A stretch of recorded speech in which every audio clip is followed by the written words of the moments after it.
After completing your beginner anglers course, if you didn't have time to go fishing to practice what you have learned, there's a high chance you might forget what you had learned in the Fishing Academy. Here's a series of video tutorials for you to recap the basics of fishing taught during the course, so the next time you go fishing, you'll know what to do. We shall start our first tutorial on how to drop your line into the water.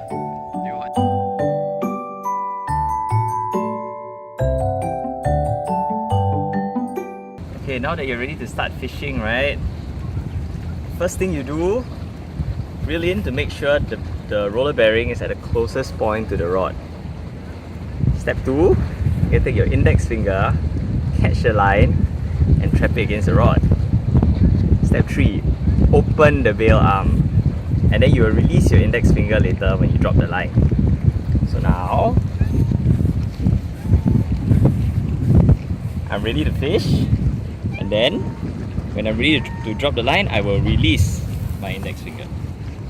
Note that the line will go out, and then you have to wait until it stops going out before you close the bail arm and tighten your line.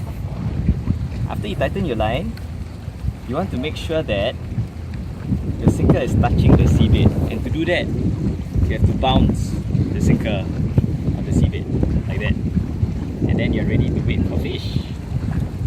In our next tutorial, we'll recap on how to cast your line out to cover more fishing areas. Subscribe to our video channel or like our Facebook page and watch out for it.